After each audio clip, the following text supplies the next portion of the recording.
You are now tuned into Can You Spit podcast, the hottest music platform in Memphis. Can you spit?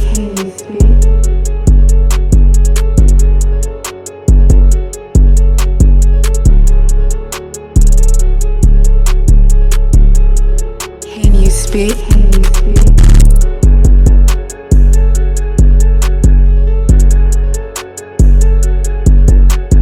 Yo, this the kid, Big Skunky. Welcome back to another episode of Can You Spit?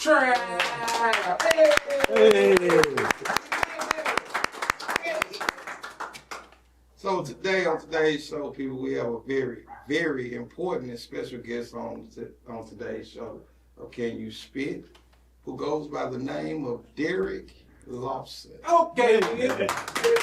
Hey. All right. I am tired but well.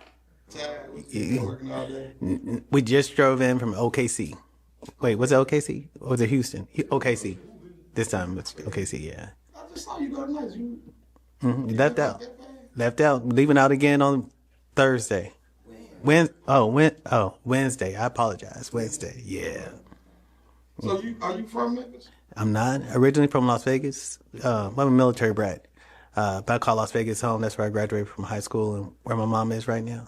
And then I went to college in Atlanta. And then I ended up out here when I got into a car accident. Okay.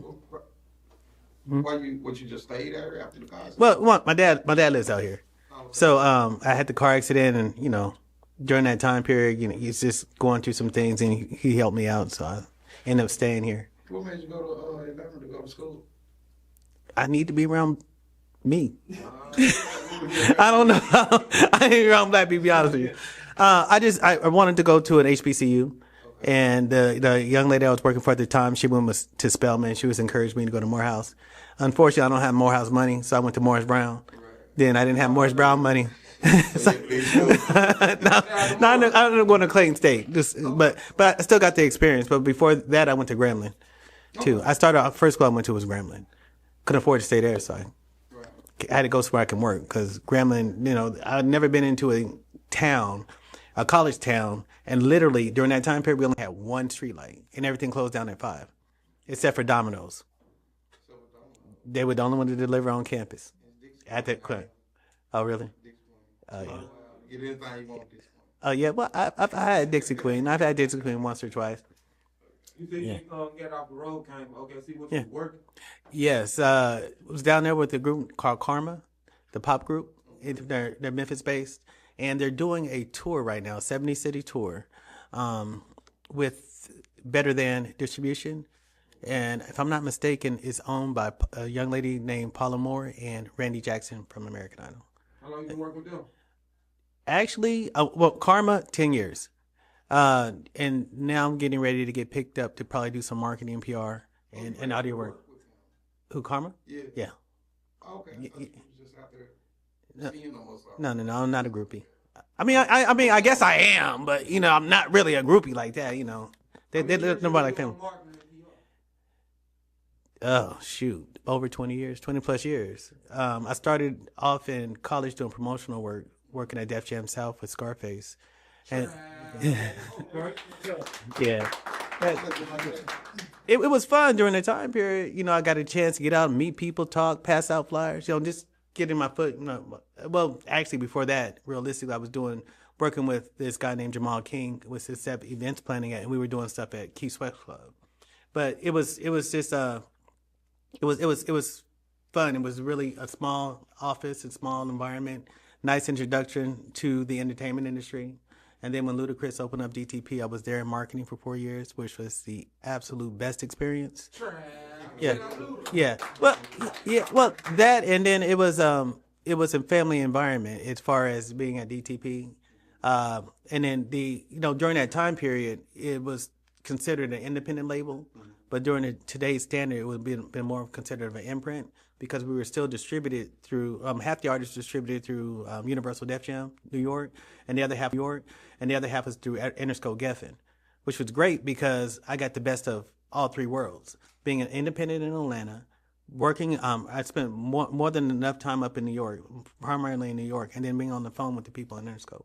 So to deal with those artists, and it was Who you would say you learned the most from though? was through Interscope Geffen, which was great because I got the best of all three worlds. Being an independent in Atlanta, working. I spent more than enough time up in New York, primarily in New York, and then being on the phone with the people in Interscope.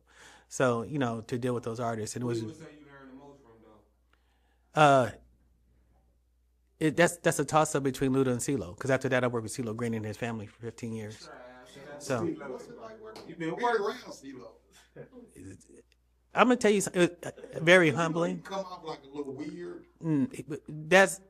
He's eccentric, but he's not weird. I mean, and if you actually sit down and have a conversation with him and talk to him, he's highly intelligent, Oh yeah. like extremely intelligent. And it's just, and he was, be honest with you, he was really down to earth.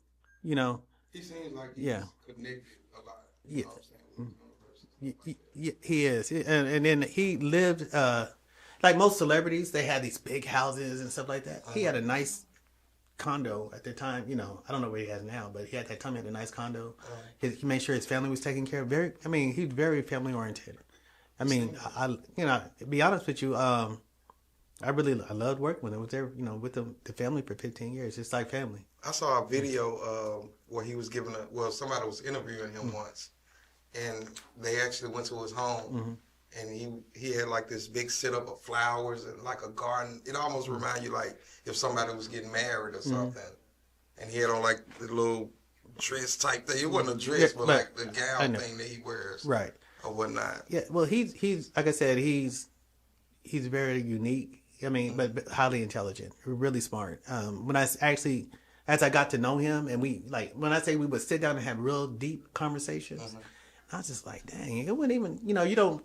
I hate to say it, you don't really think of some artists like being really deep, and especially when you see CeeLo, you might think he might be a goofball. You know what I'm saying? For the most part, because he's so that's him being an artist. Right. But him at home is, hey, let's sit back and watch the game. You know what I'm saying? Stuff like that. Or I'm sorry, no, go ahead. So you've been dealing with music for quite a while. Yes. Actually, right out of high school, I was working for this young lady named Kimberly Bailey. She's actually the one that got me to start in it, got me interested in the industry. I remember going to the Soul Train Awards and being in the presence of Prince and Janet Jackson for the first time. Prince? Yeah. I met Prince twice. Artist. Twice. I met him once with CeeLo too. You can tell how you said that. Man, Prince bad, man. Yeah. Bad, man. That man talented. Yeah, he's very talented. I only like one of his albums though, Purple Rain. Purple Rain. Yeah. So what's your preference of music? Hip hop. Hip hop. Yeah, hip hop. How has it? What can you say has changed about hip hop from back then to now? The authenticity of the music itself. Back then you rapped about what you lived. Now you're rapping about what you see, because a lot of these artists are privileged. Their parents say, "Hey, I don't want you to go through what I went through," which is fine. That's great. But they still want to go through what their parents went through. Their parents try to even though they're not raised in the hood per se, they want to be a part of the hood, and so they want to emulate that because they think it's cool. And I feel like you should be true to yourself and the music that you create and the things that you do. Do you think a lot of artists want to do that because of what they see? You know what I mean? Like, they think that's the way to go, like, to get notoriety or to be on, or what, so to say. Yes. And then the other thing is, in today's day and age, we're in such an instant society of gratification. And so they're looking at these other artists and saying, they're living like this and they're doing this. I tell artists all the time, like, hey, man, I want to get a chain. I need a chain. Okay, so you can get the chain, but how much that chain going to cost, and when are you going to see the return on your investment? And they're like, what? You're putting up this money, so when are you going to see the return on your investment on what you put up? You can buy a chain for what? So I can snatch it off your neck? Granted, if you hear my cane, that means I done snatched something. I'm trying to get the hell up out of there real quick. Right, You know what I'm saying? right. My cane, like, boom. That's me running fast. Right. Gone. Now, I heard something about, I think Charleston White mentioned it, like, far as the jewelry, like putting insurance on it or something like that. Most definitely. Yeah, Yeah. like putting insurance on your jewelry. You have to insure as an artist, you insure a lot of things that, people don't normally insure. Your jewelry, your voice, your hands, your feet, your legs, just depending on, you know, what it is. But definitely your jewelry because it gets lost a lot. Or it can be stolen. You know. And I hate to say it, some of these pretty young things with the strobe lights on them that you meet are not so pretty when they wake up in the morning, especially when they have your necklace in their purse walking out. You ain't lying about that shit. Right. So it's sort of like copyrighting your own jewelry. You got to protect it, you know. I got a question. Yes. Like in this day and age, like business wise, would you rather deal with an artist that rap about what he see or deal with an artist that rap about what he really living? Good question. What do you feel like living? Depending on how you living. Yeah, well, but yeah, it's just being authentic. It'll come off more genuine than you watching a movie or something. You seen somebody get shot. I had an artist that I was working with that was rapping about what his brother did, and I told him, I said, this is not the life you live, and you can hear it in your music. But what am I going to rap about? It was rapping something else. Like some artists, some people are great artists, so they can paint that picture. You don't think that would like if I'm out there thugging in the streets, but I don't know how to spit nail rhyme, but my little brother do, and he's great at it. You see a problem in that? I do, because the thing about it is what you rap about is what people, the persona that you're giving people that you're living, and if you're not living that life when you're presenting with it in real life, you're not going to know how to handle it. That's true. So, and that's how I look at it. You know what I'm saying? Like, I'm not going to sit here and say, well, hey, I'm a thug. Better watch out.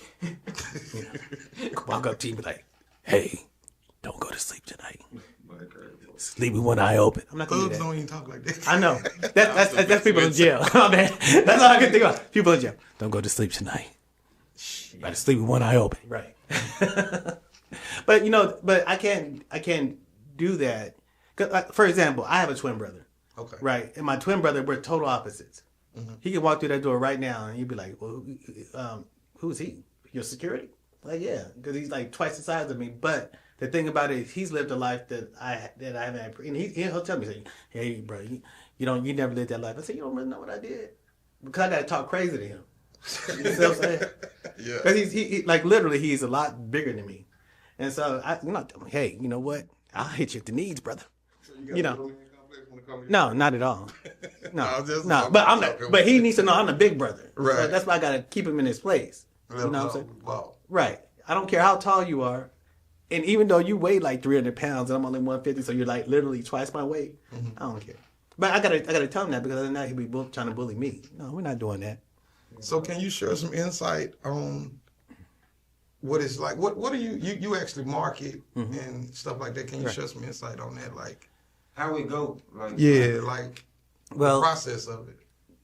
For me, I use an unorthodox approach because I went to school for marketing, and then when I started working at DTP and got into marketing, entertainment marketing, I noticed that the stuff that I was learning in school, there's nothing wrong with going to school and learning that. I used to want to be a career student, but in the entertainment industry, we don't call it a feasibility study. We say, hey, what's the numbers look like? You look at it and then you figure it out. In entertainment, to me, you have to be a lot more creative. And this is not a one thing fits all per se. Like sometimes you say, well, this worked for this artist, so let's do this. They went gold, so let's do the same thing for the other artist. It doesn't work like that. To me, it doesn't. Every artist, I feel like, needs their own marketing plan. And it's just, once again, tailoring it to that particular artist. And then the other thing is, I prefer to work with independent artists because I like to help them, educate them about about the industry, the business that they're in. Learn the business. Yeah, because a lot of times, like artists get managers, or they let the label manage them or tell them what to do. And they have no idea or no clue what to do with their business, and they don't understand that they are a business. But so taking an artist and listening to their music and finding out what direction they want to go into, and then helping them or mapping out a plan or suggesting a plan for them on that particular thing, a method to get there. What would something like that look like? Like, can you give me a demonstration of like mapping out, like from the artist saying, I want to go in this direction, give me the direction, and then how would you go about mapping it out? Okay, so. Or putting a plan in place? Okay, so I recently I met this artist named Keon, right? I've known him for quite some time, and he is a versatile artist. He is, and I was listening to music, and I kept saying, who is this? He said, that's me. Then that was pop. Then he played something else. It was rock. I said, well, who's this? He said, that's me. I was like, okay. Then he played something else. I think it was like a woo, woo, woo. I was like, wait, what? That's the only note I could hit. Just let you know.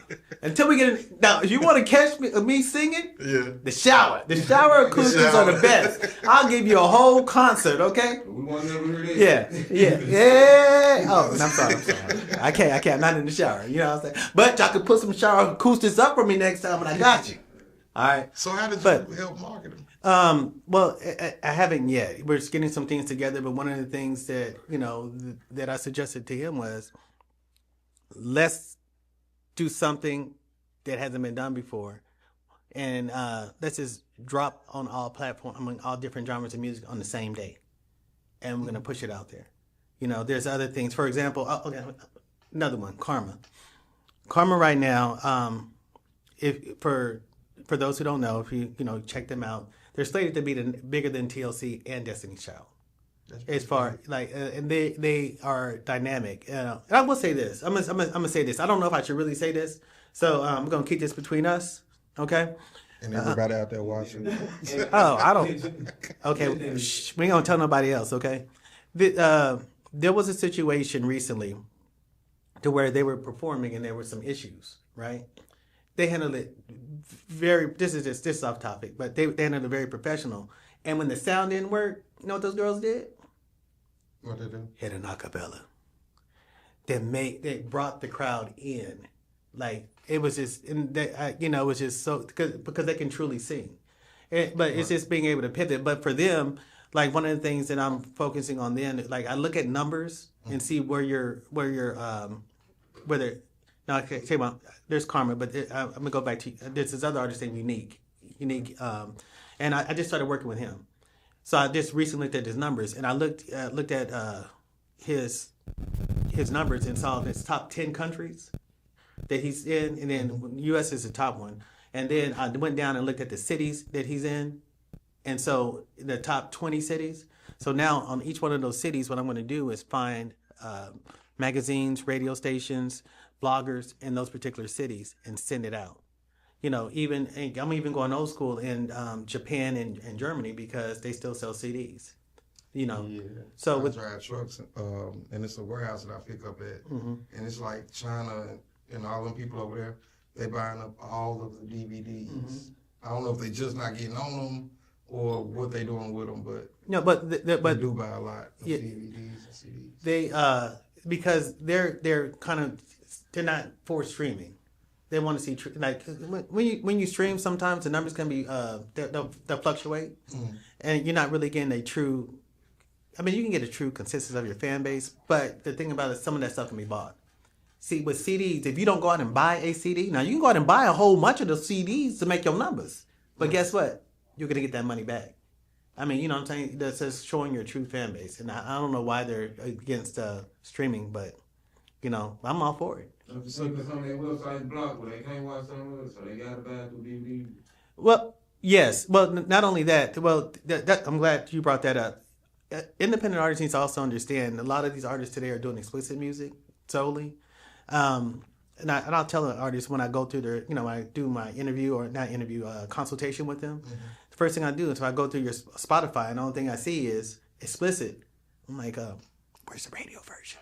Right. They're like, I didn't do it, or I had it, but I didn't put it out. Well, you're missing the revenue. You're missing out because there's an additional revenue stream, and then plus other countries don't play explicit music because that's some of their people. That's their first introduction to the English language, so they don't want them to learn the bad words. Right. And we all know that as soon as we learn Spanish, the first thing we said was puta. You know what I'm saying? Besame culo. Everybody knows that. You know what I'm saying? Kiss. I can't say it. Oh, my bad. Okay, kiss my assets. Right. So why do you think a lot of artists now in today's time just don't care about the radio? They don't care about the radio because they're more focused on the streaming component on it. And a lot of these artists, I'm not gonna say, well, they should care about the radio because if you want to be mainstream, that's still one of the major platforms in radio. I mean, in exposure is FM radio or traditional radio. We're in a, like I said, we're in an instant society type deal. They want to be able to pull their phone up and play their music when they want to play it. And you can do that on Spotify, Apple Music, or any of the other streaming platforms, but you can't do that on the FM radio. You have to be added to a playlist. I mean, to add into rotation in their playlist. Okay. So, hey, some of the artists you've been working with, you can name some of them? Sure. Well, who all have you worked with in the music industry? Okay, well, after CeeLo, then currently right now with PTE, I do A&R and marketing with PTE. You know what? Hold that thought. I don't want to get the people too fast. Okay. So, hey, y'all, look, check this out. We're going to get right back to this after we come back from break. It's the Octane 420 coming to you live. Man, I'm just giving you a brief overview of some of the basic products that we have. Man, we have suckers, drinks, freeze cups, sprays, bottles, anything that you need as far as cannabis. On the forefront, man, we got you. Just tap in with me. I am the Octane 420. If you need me, tap in. Throw me in the jungle, I bet I come out with a mink. If it ain't no Cuban, I ain't tryna link. I'm probably somewhere tryna fuck on your stink. Peeled in the one that wing, yeah. Sippin' on pink, ain't never walking your drink. Your money ain't good if you ain't a real nigga. This shit don't cost you a thing, hey. What it do, this your boy Dumbbell. Major shout out with Twanky Man on Hard Pimpin' with today's sponsor, Hustle Cortex. Hustle Cortex. If you need a buzz and you ain't got shit, come holler at us, nigga. What the fuck is you talking about? Hustle Cortex. You got a buzz and you need a platform, join us. Hustle Cortex. We got cinema trailers, movies, music videos, graphic effects, to performances, even model takes. Just go on the website at www.hustlecortex.com. Join us today. Hustle Cortex. www.hustlecortex.com.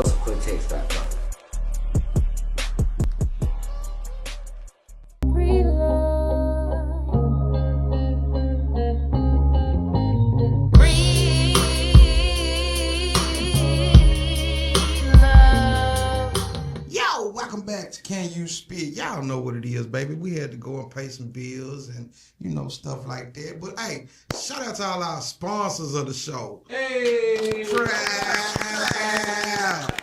Yes, sir. Need that sponsor.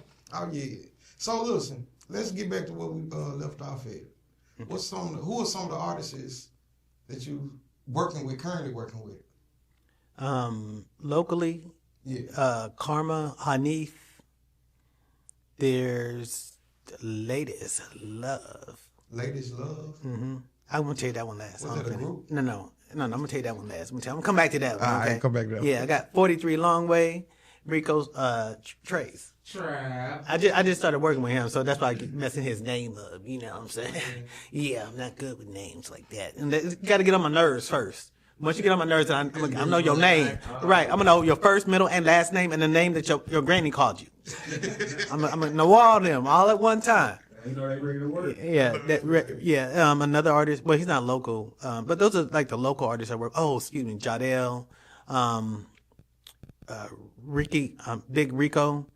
There's like local. Well, when you say local, I talk to or consult with a lot of artists, but those are the ones that I really work with hands on at this particular time. So I know you brought us something special, man. We're getting into the video of the week. So right, that's the other artist. That's the Keon. That's the lady that loves. Keon, right? Keon. Yeah. See, I'm about to choke him though, but why you gonna choke him? Huh? Why you gonna choke him? Because the ladies love him. They need to love D-Law. Oh man, don't tell me. No, I'm not one. I'm not one. I didn't mean one. No, but I had the video of the week for him. Yeah, and he's really dynamic artist. And I don't think he's a producer too.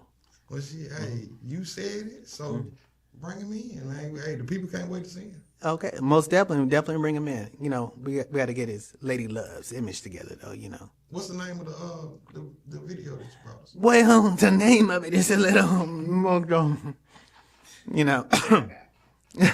effed up. It's effed up. Okay, I can say that because it's a PG show. Right? And I'm not always PG, but I am today. That's right. Hey, so listen, we're about to get ready to get into the video of the week with Keelan. Let's get it, baby. Ladies love Keon. There you go. I love the way you say that. Keon.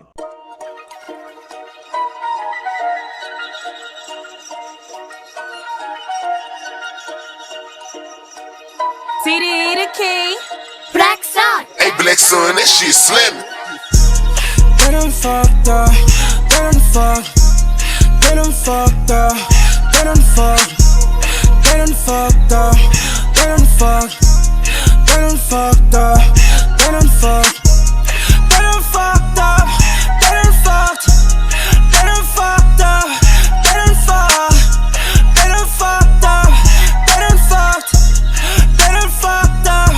They done fucked. Drug got me out of my mind. I just wanna automate my time. Big dog shit never need a cosign. I count on the runs just to pass my time. I press that button and take off and then goddamn I be the one to day. These niggas fucked up 'cause we first and they last. I be with CDE count on the cash. They know that they fuck. I'm telling y'all don't make me smash. You know that it's low. I'm looking like Bandicoot, I'm about to crash. Shit like a dad, but back to your ass. We be the reason they waving the flag. Yeah, we got control of the flows, we got the motion here. Goddamn, there's too much smoke, don't open the door with him. I can't sleep through this flight. This LSD got me high. I wish I could, I wish I might take another drug tonight. They done fucked up, they done fucked. They done fucked up, they done fucked. They done fucked up, they done fucked. They done fucked up, they done fucked. They done fucked up, they done fucked. They done fucked up, they done fucked. They done fucked up, they done fucked. They done fucked up, they done fucked. Oh yeah. Hey, that thing up banging, bro. Hey, you see I had to put the hood on. You hear me? That thing that reminds me like that's a banger right there, like a good club bang. It is. You know what? And I'm gonna have to take all the credit for it right now since he's not right here. Yeah. But when we see him, don't tell him that. Yeah, I ain't okay. That. Hey, that thing for real. Nah, that thing that be knocking in the club. He's a dope artist. You were talking about those, like that was like some black rock star. Most definitely, and that's one of the things I advise every artist to when they put their music out, try to cross genres. Challenge yourself to do something different. But I didn't have to challenge him; he challenged me, so which is even better. Well, it's fun for me, even though I get mad because every time I get on the phone with him, it's like I got something else added to my to-do list. Dang. So what was it like? Like, what did you learn from working with people like Scarface and DTP and those type of kids? Okay, Scarface was. Once again, I was very fortunate that everybody that I work with in the industry have been super friendly, super down to earth.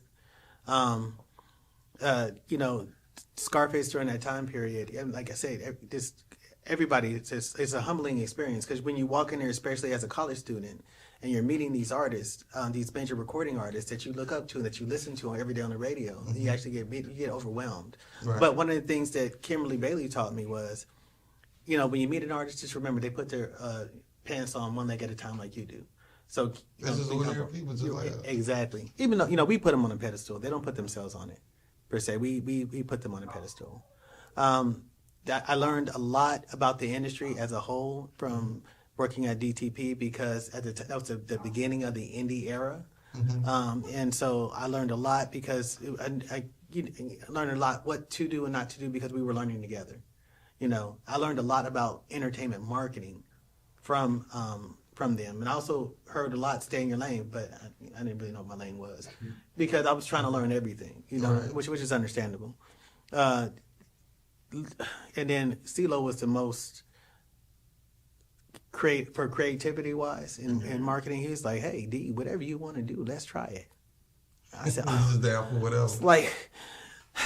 You just did not just leave me in the candy store by myself, and it was great because I got a chance to try several different things, and even a lot of people don't know this. Even we developed a liquor brand. I mean, I'm off of NDA now, so I can talk about it.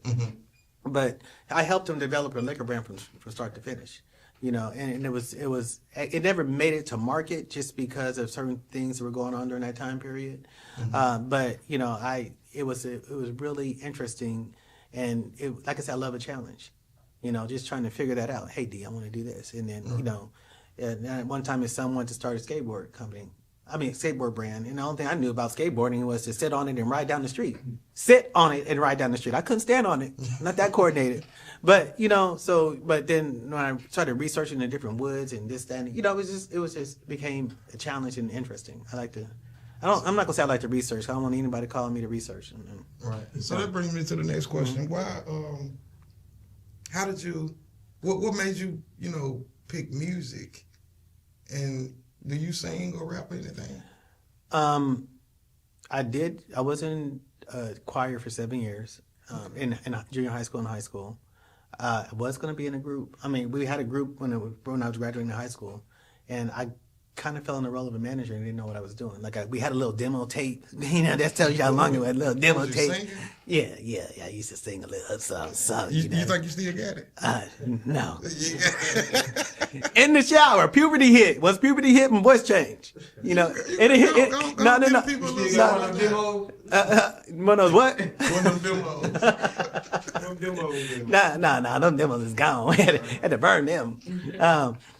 I can hit a woo woo at one note. There you go. That's it. That's it. So have you ever worked with any artists that's I know you probably have, but artists that's just super difficult to work with? What's some of the things that you go through as a manager? What's your pet peeve? Pet peeve, I got one right now. Okay, last year I was working with probably 8 different artists. And the thing about it is, and people say, well, how can you juggle that many artists? Because nobody's doing anything. I'm bored. So in November, I asked for a song for Valentine's Day. Didn't get it. So when I didn't get the song for Valentine's Day, I said, I need a spring break summer song. Spring comes around, spring break comes around. I'm sitting here looking at, my phone and stuff, imagining booty shaking going on. Ain't no booty shaking going on in my phone. And then, so that went through. Then I asked for a summer song. June, July came through. I was like, you know what? I sent a mass email out and said, yeah, guys, I just want to let you guys know it's not you, it's me. Yeah, it's me. Clearly, there's miscommunication on my end, and this is not really working out because I'm not in the business of saying that I manage people. I'm not managing anything, and I have nothing to manage. So so they, then everybody hits me up. Oh, I'm ready to go, and you're not. There's this other artist recently that I've been working with for probably on and off for 10 years. And I've just started working with him again because he's like family, and he's like, come on, D, we can be out there and we can be doing this and that. And I'm not gonna say his name because I mentioned his name as one of the artists I'm working with. Yeah, I know. That's why I want to cut you off right there. What's his name? You want to know? I can tell you what his name used to be. What his name used to be? Cheddar. Cheddar. We had to change that because it was cheesy. Cheddar. And he was a pop singer. So got me thinking that. Nah, you don't know. Yeah, well, he was in a group. Yeah, that's all I'm gonna say because I'm gonna tell you the name of the group, then you'll be able to find it. No, there's no more hints, huh? There wasn't enough hints. There wasn't enough leeway. No, that's the leeway you get right there. Okay. No, we gonna be stopped. Okay, yeah. Shout out Cheddar, man. Yeah. Shout out Cheddar. Whoever Cheddar may be. Right. But and then so and then he said, man, he called me up. Said, D, I'm mad at you. I was like, what? You ain't doing nothing with my song, my music. I said, bro, hey, I'm not doing anything, so I don't have anything. I sent you a song. Now, his brother was right there, too, right? And he said you sent you a song. I said, I'm scrolling through. I said, how'd you send an email or text message? Because I'm in my emails, I don't see nothing. I just put your name in there and everything, right? Put the little H in there, and then all your stuff comes up. That was it. Okay, that's all you get. So let me ask you this. So when an artist go into the studio, they produce a record, right? Or produce a song, let's just say a song. is their job to get it over to their manager? I thought the record label. That's a record label. See, we don't have a record label. So as an independent artist, yeah, that's right. You're talking about indie. So, yeah. So as an independent artist, it's like, well, first of all, I'm gonna say this: independent artists are missing out on a lot because they don't understand how records used to be put out. And everybody's, like I said, in this instant thing, they put it out and they expect for it to go viral overnight. When realistically, they say, well, Drake put something out overnight or such and such. Right. But I know, but even when they put it out overnight, technically it's not overnight. It's planned. They just say it's overnight. You see what I'm saying? But when you distribute anything on any platform, you should at least give it 4 to 6 weeks. That's so they can get it set up in the stores. If you drop today, and then even these I don't want to say their names because I'm in marketing. They didn't pay me to say their names. But some of these major distribution platforms, they'll tell you it takes X amount of days before we can release your music to get it up to the platform. So they'll tell you that. And a lot of artists just say that, well, I recorded today, I'm going to drop tomorrow. Somebody did that to me, and I was like, oh, you can drop it, you can put it in there, but I guarantee it's going to get held up. You might not see it until another 2 weeks. That's some valuable information that artists should know. Yeah, everybody's in an instant thing. And like I told him, I was like, the guy, just to finish that out real quick, the last time you sent me something was December 23rd, and I told him the name, and I said, it's a rough. So if it's rough, that means I don't touch it. What will make you not? What? I mean, I'll listen to it. What is rough to you? Like, it was a rough mix. I'm sorry, it's a rough mix. So exactly. Now, if it had been mixed down, I would have got it mastered. But did he do a song that you asked for? Like you said, you wanted a summer, a spring song? No. A BPM of 70 is not a summer song. I got at least have 110.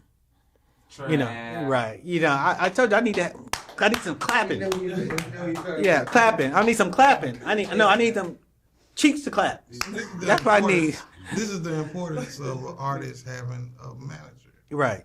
A well-skilled manager. That, and also being able to understand.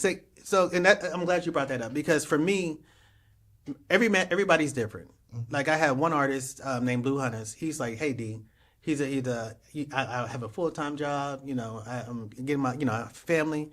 So this is my work schedule. These are the days I'm off. Schedule me how you want to schedule me. You don't call me every day and tell me everything. You got something for me, just hit me up, tell me what I need to do. I'm going to get it done and be done with it.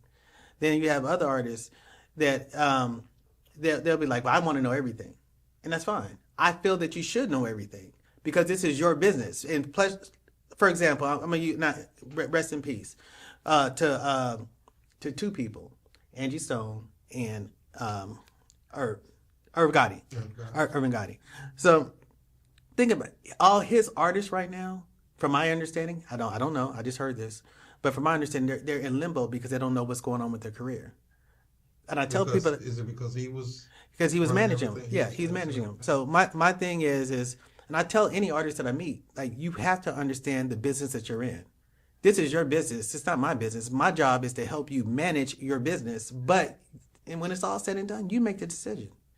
Now, if you make a decision I don't like, then I might say, "Hey, bro, let's sit down and let's have a conversation." Right.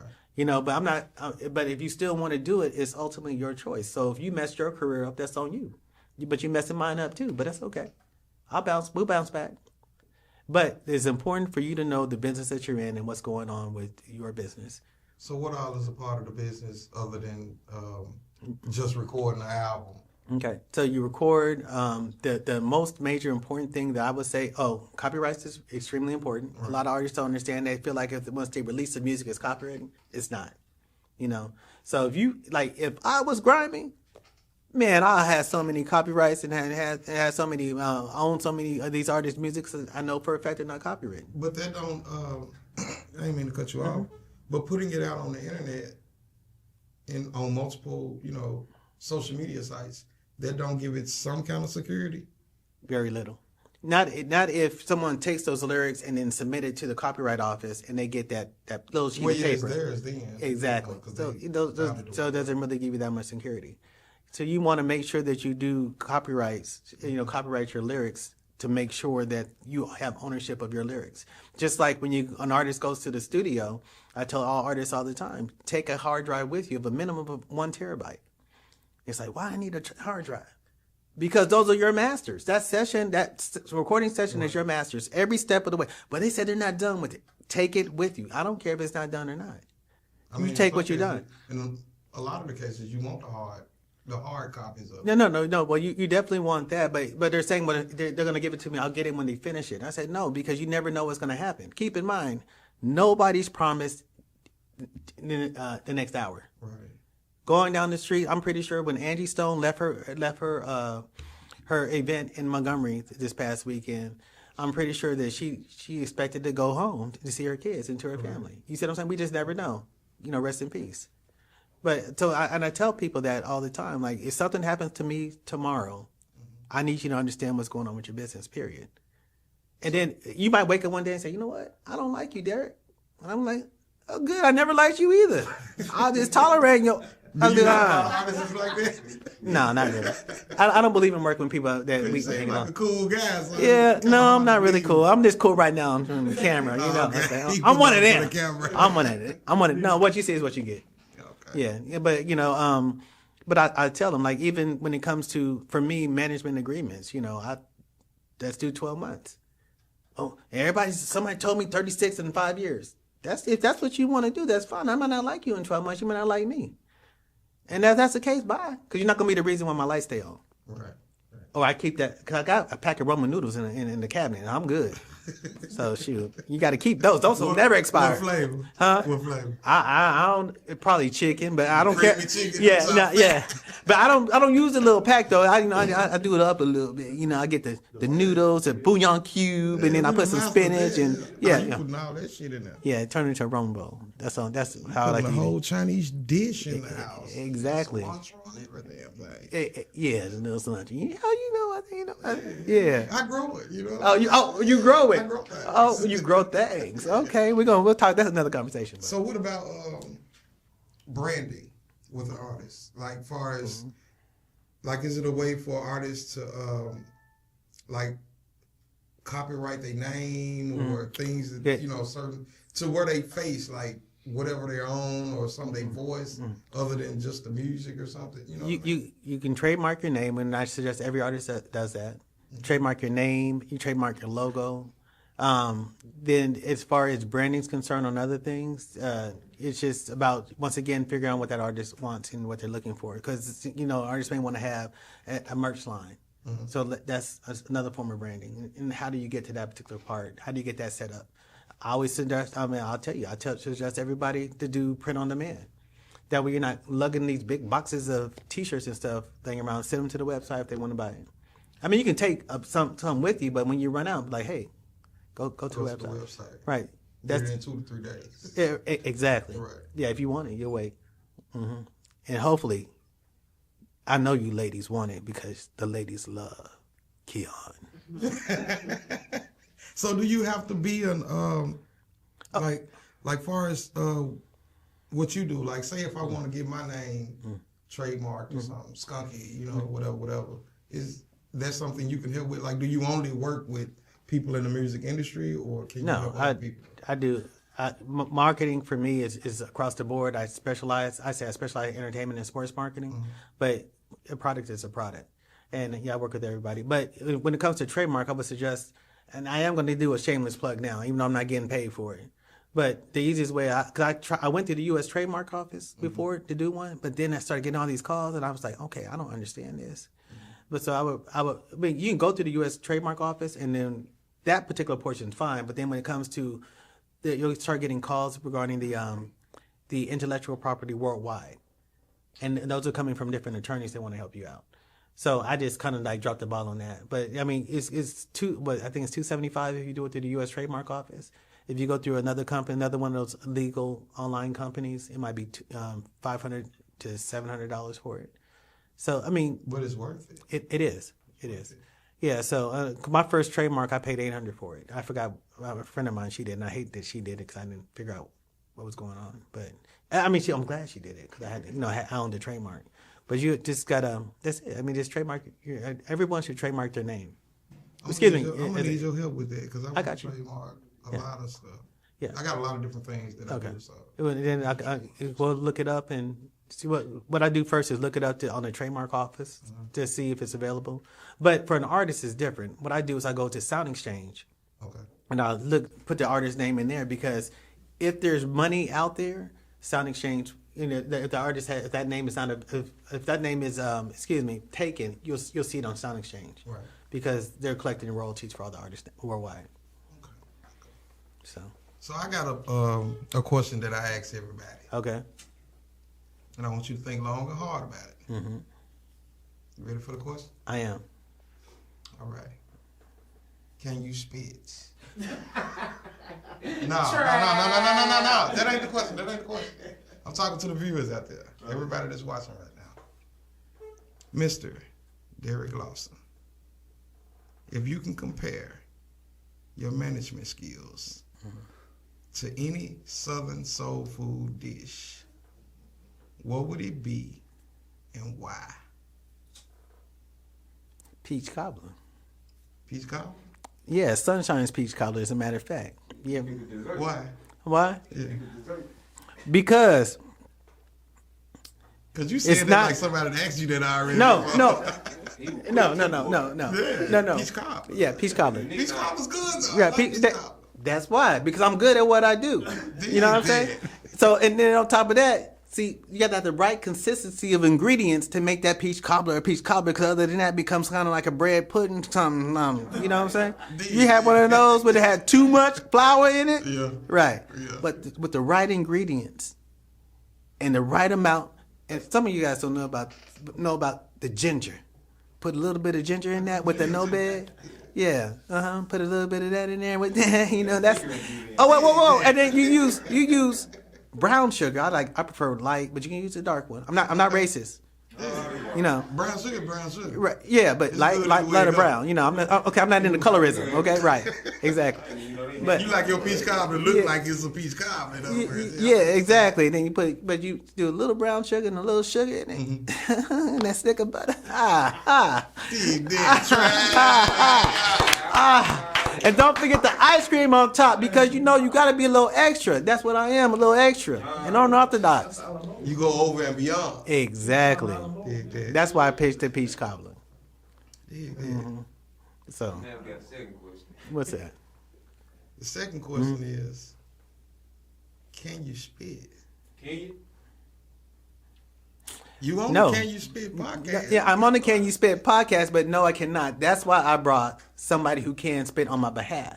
Oh, dig that. Yeah, I brought 43 Longway. 43 Longway. Right. But I don't know if we're getting ready to close out this particular segment. But before we close out, I definitely want to talk about the Indie Affair Tour, which is something that was designed to give independent artists exposure. Because, I always ask artists this all the time. What's the difference between you being independent and being a national recording artist? And that's exposure. They answer, they give all these other money, this, that, and the other, and no chain. Yeah, say chain one more time. I'm going to choke you. No chain. I'm hang you with it. Right. But it's exposure. So this is designed to give artists exposure. With the Indie Affair Tour, they get guaranteed. I don't even have my phone to even quote it. I'm sorry, I'm tired. I've been driving all day. Okay. It's valuable information. Yeah, they get What? Do you have your phone? Let me see somebody's phone real quick. Yeah. Okay. All right. Just real quick. Okay. Oh, that's mine.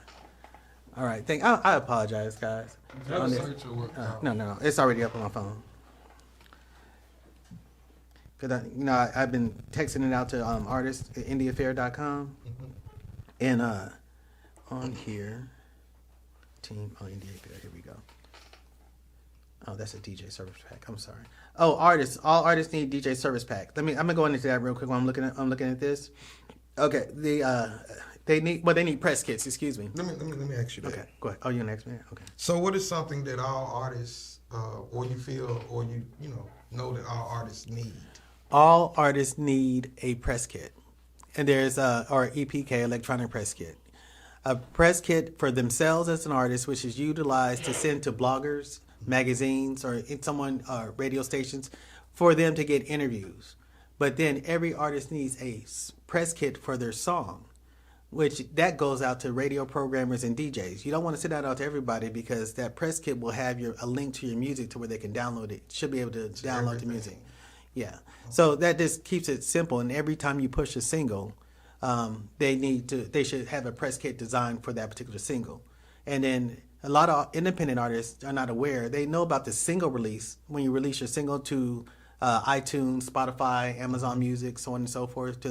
They know about that one, but they don't think about the radio. It was called radio ad date. That's when you push it to radio. Radio meaning FM radio and or online radio. Then there's a press date. When that's when you set up your press junkets or get it out to all the bloggers so you can get your press set up for that. And then the fourth one is the video release date. So make sure you got your copyrights in right, place. Yeah, so you can get paid. Yeah, so all the to get paid, you got to make sure you're registered with the right professional rights organizations, the pros. They call them the pros, not the pros on Lamar down there, not them pros. These are the professional rights organization. You mean like somebody like BMI, ASCAP or BMI like or ASCAP, and then that's for the streamers too, right? The people that stream do podcasts. They should. Sound Exchange. They will go with Sound Exchange. Yeah, and then also the MLC or Song Trust, and they're the MLC. They collect your mechanical licensing, which is kind of like film placements, commercials, your music and film placement, commercials, so on and so forth. Yeah, so that's very important. They definitely forget those things, and they forget about the pre-promotion and marketing of their single before it's released. So the artists, they're leaving a lot of money. Oh, just to let you guys know, I don't know if you guys are aware of this. Last year, November, there was, according to Billboard, it was approximately $242 million in unclaimed royalties. Now, mind you, I read somewhere else that it was in January, it was like close to $1 billion. You see what I'm saying? And unclaimed royalties, that's people just giving their money away. Because they're not registering their music properly. And you only have 3 years to claim it. Right. Yeah, exactly. And then the people that do know are not really sharing the information. That's why I like to share the information. That's true too. It's not my money. I can't get it. So what advice would you have for an artist? Because I'm pretty sure all of those things cost money. It takes money to do a lot of these things, right? But as far as the registration part? Well, I know registration, like with ASCAP or BMI or whatever is. No, BMI or ASCAP, they just started charging, I think, last year, and it's like $75 for that. Sound Exchange, there's no charge for that. Song Trust charge, but the MLC is a new kid on the block, and they don't charge. Not the band. This is a new company. What about like press kits and stuff like that? Press kits, people do charge for press kits. So it really depends on who you're working with and how much they're going to charge. So they vary. It may range anywhere from $75 to $250, depending on the press kit. I mean, it could be more than that, depending on who you're working with. Now, a lot of artists do these online press kits, which are fine, but a lot of people don't like to click links because when you email them a link to something, they think it's a fraud. They think it's a fraud. Plus, they can't scan it for viruses. It's hard to scan a link for a virus. When you click on that link, they get those little spam things in your mail, and then you click on it, the next thing you know, you have a blue screen. So you never know. So I prefer to send everything as a PDF because when you send it through a PDF, it goes through some type of virus scanning. And then the links in the PDF, then they'll be more susceptible to click on them. Okay. Yeah. Well, hey, what's your information? Like, where can people find you if you're on social media and stuff like that? Contact numbers, email addresses, things like that. Okay. We're trying to get you some more clients. You trying to get me some more clients? Yeah. I like it a lot. I like it a lot. But okay, I'm gonna tell you that, but then I also want to tell you about the India Fair tour. I'm sorry. That's okay. I thought you were done. Oh, no. Let me tell you about the India Fair tour real quick, okay? The India Fair tour is guaranteed live performance streamed on Indie TV via Roku, Fire TV, Apple TV, Android, and Chromecast. So that's global exposure for the artist, automatically. You could be the worst person, excuse me. You could be the type, excuse me. Let me back this up. We're going to have to rewind all this, okay? We're going to bleep this out. Hey, you okay? You spitting right now. Yeah. No, you could not have the appropriate stage presence as needed at this particular point in time and may need some development. However, because you paid your money, which is $250, you will still get the exposure, the worldwide exposure. that is needed as far as that's concerned. And that could be either clean or explicit. And then keep in mind, like I said, I'm going for global exposure. I'm not just going for local. I'm just not going for, you know, every city because there's multiple cities that we're going to do this in. And there's other things that are going to come along with it that's not listed on here. But they guarantee radio play submitted to 2 radio stations. Their mixtape will be included. Their song, will be included on a mixtape that's going to be released through Virgin Music Group. They're going to get 2 blog features. Major blog features like on, I don't really want to plug the blogs because they didn't pay me either. Right. But it's, some of these blogs that are like Radar Online or something like that, or this 15, We'll come back when they send the check. Exactly, the source, those. And then they're also nominated for the Global Indie Awards, which will be this year. They're going to be nominated for a category on that for the award show, whatever their genre of music is. Because with the Global Indie Awards, there's so many independent artists, and that I actually helped. Let me back that up. I started it. I came up with that idea because when you're watching these other award shows, that you're seeing the same artists nominated time after time after time, and there's so many good artists like Lady Love Keon and 43 Longway, who's short sometimes, but it's okay. And it is so many good artists out there that people don't actually get a chance to see, don't get the exposure that's needed. And once again, that's going to be streamed on all of these different platforms as well. Is that because of a money thing? No. Like big banks, like little bank, they got the bigger money so they can pay to be up there and they like that. No, I don't really think it's that. I do think it does have a lot to do with how much revenue they're generating, as far as that's concerned. But to keep in mind, they're generating that revenue because they got the exposure. A lot of you can make, as an independent artist, you can make approximately $100 to $150,000 a year. If you have playing, that counts as a stream for you. Facebook don't want to pay that, and Instagram, Meta don't want to pay that because they're owned by the same company. Right. That's why when you play your music on those, I shouldn't say that. They might try. But you're generating revenue along with getting the exposure. Right? Well. But if you go live and you're playing your music in the background, you got to say, I don't own the rights to this music. Because other than that, they'll cut you off after 10 seconds because they don't want to pay you. Right. So, okay, let me get back to this real quick. I'm sorry. And then, so they got consideration for the Global Indie Awards, but that's why I came with the Global Indie Awards, just because I just did to give these independent artists an opportunity to get the exposure that's needed. Then they're auditioning for this show out of in Mississippi, called The Come Up Show. Where about? It's in Biloxi, Mississippi, and it's streamed on NBC and NBC Online. That TV check royalties, that's a different royalty check. So that's good exposure just to get on that show. You'll make your your money back as far as that's concerned. And then they'll be auditioning to be a performer at the Global Indie Awards. So I'm telling everybody, come performance ready. So that's because once again, how do you choose performers? Don't know, but I have a committee. I have a group of people that's going to help choose them. Because if I have to do it myself, then everybody's going to be pissed off. Like, man, you chose him over me? No, I didn't make the choice, okay? Keep talking like that, I'm going to need a drink, okay? God, it's great what you're doing, man. Like, that's what the industry needs. Yeah, it's just, just trying to, I really want to help independent artists get to where they need to be. A lot of guys don't know this information, and they out there, like, running around with their heads cut off trying to figure it out and bumping their head on so many different tables. Well, not only that, a lot of these artists are chasing record deals, and it's fine if that's what you want to do, but you got to understand most of these record labels are going to probably start to go into distribution because they're not recouping their money that they spend out like they used to because they don't have physical sales anymore.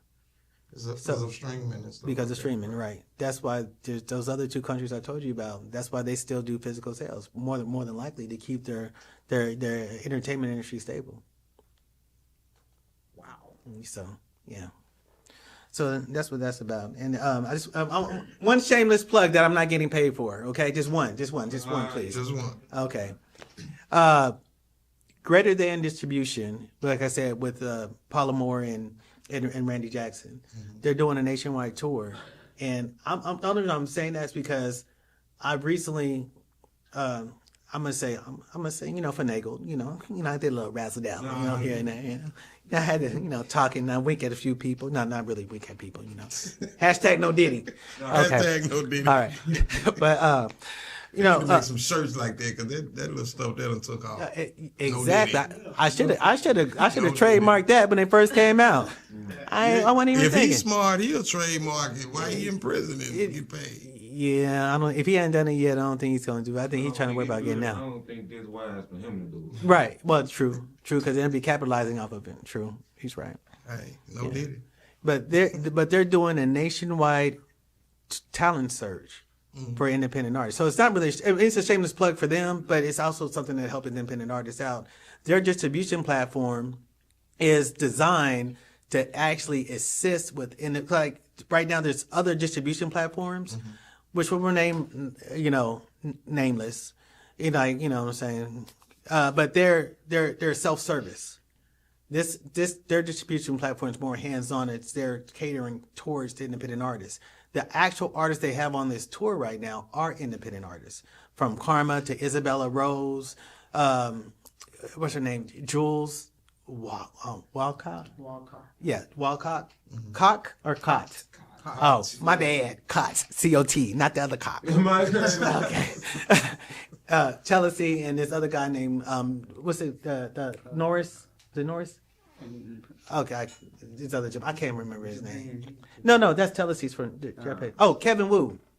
He's a K-pop. He was really good. I mean, Kevin Wu. Yeah, his name is Kevin Wu. I think he was one of them K-pop groups. Them. Yeah. So he was really good. There's this one guy. I cannot think of his name because he didn't send me his music. I'm helping coordinate their press and marketing right now for the tour. So I'm excited about. I'm excited about this going on to help these independent artists.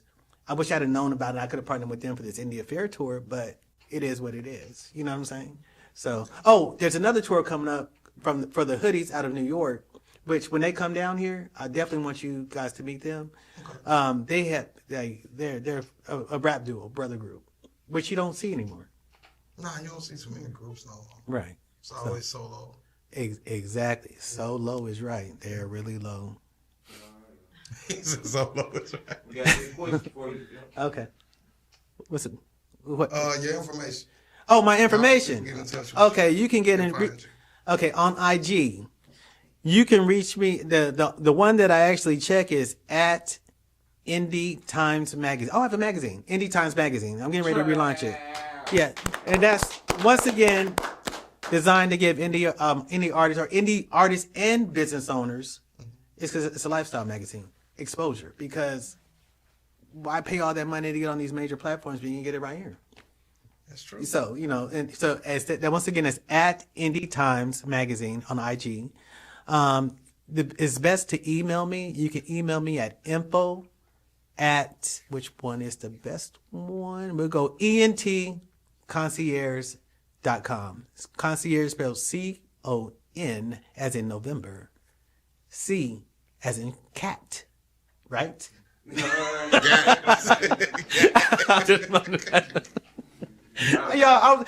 gotta tell y'all something. I'm really silly. I'm always silly until until it comes to contract and money. Then I'm not silly, and I'll tell you, hey, I'm not silly right now. So if I say something funny, it's not intentional. I'm just trying. Yeah, let's get to this paperwork real quick. Then as soon as we sign that paper, I'm silly again. So you have any like a social media following or anything like that? No, I really social don't. Media pages? I don't as of right now. I'm getting ready to create some just because everybody keeps asking about it. It's just I don't really have the time to do it because I'm like with the fourth tour, because I have 3 tours that I'm already working on, like coordinating between the indie tour, the tour for the Hoodies, and then there's this guy named Unique. He wants to do an all love tour. So between coordinating all that, it's been a little time consuming. And plus I write scripts. Man, we're gonna get on that. Right. Okay, I'm sorry. This, man. Hey, yeah. All right. I appreciate you, man. Thank you for coming on. Can you spit? Thank you. Come back, man. You gotta make sure. But we gotta know, can you spit again? Now you say you brought an artist with you. Yeah, no. Can he spit? No. Well, see, my mouth is my throat is a little dry right now. I can't really spit. Can your artist spit? Yeah. We find out. Yeah, we're gonna find out. Right. And if you don't know, Ask your uncle. Yeah.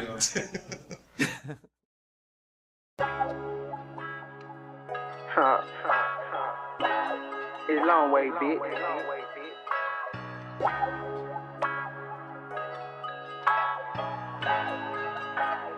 I got Mikey with me for sure. Glock 23, this is 40, this is flatback. Play with my man, pull up, push a hat back. I called the blitz, he was low and had to sack that. Came out the trenches, I was locked, need the back. I was locked 3 years, they ain't even fucking right back. I been gone for a minute, out the mix, now I'm right back. Trapping and serving, got lows in the backpack. Serving the city, trying to see where the cash at. Glock 23, this is 40, this is flatback. Play with my man, pull up, push a hat back. I called the blitz, he was low and had to sack that. Came out the trenches, I was locked, need the back. I was locked 3 years, they ain't even fucking right back. I been gone for a minute, out the mix, now I'm right back. Trapping and serving, got lows in the backpack. Serving the city, trying to see where the cash at. Trapping and serving, trying to see where the cash at. Glock 23, flatback, come with me. You know I'm serving the city. These niggas be hating, these bitches, they love that I'm winning. Stacking my phone, trying to scrap on my pennies. She trying to fuck, but I'm fucking something different. She trying to fuck, but I'm focused on digits. But when I'm done trapping, I'm stabbing a kidney. Mama said I was gon' get it. Off my ass, I had to get with it. I was just locked in the city, stabbed in the back, they ain't even fuck with me. Smoking big dog, get high as a city. Smile in my face, get hit with the glizzy. I got Mikey with me for sure. Glock 23, this is 40, this is flatback. Play with my man, pull up, push a hat back. I called the blitz, he was low and had to sack that. Came out the trenches, I was locked, need the back. I was locked 3 years, they ain't even fucking right back. I been gone for a minute, out the mix, now I'm right back. Trapping and serving, got lows in the backpack. Serving the city, trying to see where the cash at. Glock 23, this is 40, this is flatback. Play with my man, pull up, push a hat back. I called the blitz, he was low and had to sack that. Came out the trenches, I was locked, need the back. I was locked 3 years, they ain't even fucking right back. I been gone for a minute, out the mix, now I'm right back. Trapping and serving, got lows in the backpack. Serving the city, trying to see where the cash at.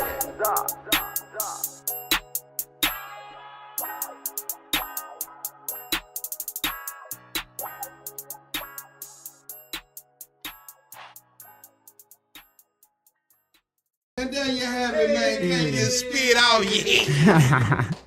Hey, riding backpack, the cat pack. Put your hat back. Play my man, pull up, push the hat back. Came out the trench, I was locked in his backpack. Yeah, but we ain't getting locked no more 3 years. No. We out. Oh, yeah. We out for sure. They gotta see you.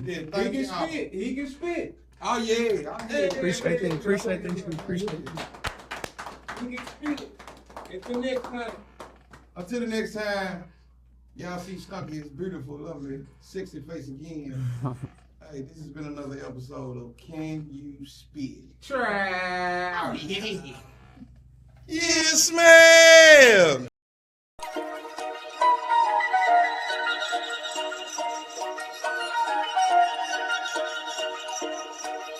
CD the key. Black Sun. Hey, Black Sun, that shit slamming. They done fucked up. They done fucked. They done fucked up. They done fucked. They done fucked up. They done fucked. They done fucked up. They done fucked. They done fucked up. They done fucked. They done fucked up. They done fucked. They done fucked up. They done fucked. They done fucked up. They done fucked. Drug got me out of my mind. I just wanna out of my eyes, my time. Big dog shit never need a cosign. I count on the runs just to pass my time. I press that button, take off and then goddamn, I be the one to day. These niggas fucked up, cause we first and they last. I be with CDE, count on the cash. They know that they fuck. I'm telling y'all, don't make me spray. You know that it's low. I'm looking like Bandicoot, I'm about to crash. Just like a dad, put back to your ass. Can you spit?